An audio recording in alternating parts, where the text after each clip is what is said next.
আবু হুরায়রা রাদিয়াল্লাহু আনহু বলেন, একদা রাসূলুল্লাহ সাল্লাল্লাহু আলাইহি ওয়াসাল্লাম আমার পাশ দিয়ে গেলেন। আমি তখন একটি চারা গাছ রোপণ করছিলাম। তখন তিনি জিজ্ঞেস করলেন, আবু হুরায়রা, কি রোপণ করছো? আমি বললাম, আমার নিজস্ব একটি চারা রোপণ করছি।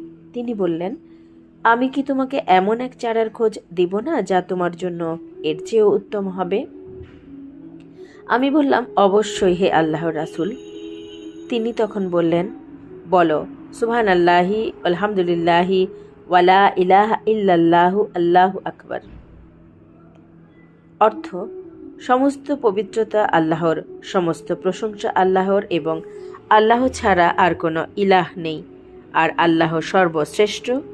তোমার জন্য জান্নাতে প্রতিটি শব্দের বিনিময়ে একটি করে গাছ লাগানো হবে। ইবনে মাজাহ 3860।